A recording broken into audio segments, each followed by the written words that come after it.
số đây khi dương sầm rạp khi dương nè đại chỉ đại mà chiếc xe gỗ tác khi dương từ tua ban nơi promote diamondจำนวนประมาณให้นะpromote diamond คือก็ดอมปอเรื่องนั้นนี่ยังสำหรับแอดมินตัวบ้านจำนวนประมาณ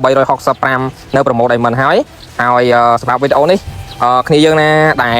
ចង់បាននៅការផ្លាស់ប្ដូរគឺគ្នាយើងគ្រាន់តែប្រើពេជ្រចំនួនតែមួយទេគឺពេជ្រពណ៌ខៀវដូចជាមួយនឹង Mobile Legends ដែរហើយគ្នាយើងអាចទៅទិញជាមួយនឹង Bond Chest ក៏ដូចជាក្តារអុកនានាក៏ដូចជា skin និង hero មួយចំនួននេះ Commander បានហើយសម្រាប់គ្នាយើងណាដែលរកពេជ្រចំនួនមួយអត់បានគ្នាយើងអាចចូលធ្វើការ top up នៅ website របស់ admin បានដែលតម្លៃ5ពេជ្រតម្លៃតែ600លុយខ្មែរទេគ្នាយើងដែលមានតម្លៃជាដុល្លារ 0.13 សេន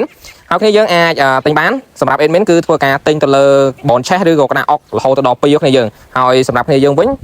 កំពុងតែគិតគូរទៅលើការទិញទៅយកអ្វីដែរហើយសម្រាប់ admin អត់ដឹងថាទិញយកអីទេមានតែក្តារអុកហ្នឹងមើលទៅស្អាតហើយសម្រាប់រយៈពេលនៃការទិញនិងការបញ្ចុះតម្លៃ 50% គឺមានរយៈពេល8ថ្ងៃគ្នាយើងគឺឆាប់រួចរាល់ឡើង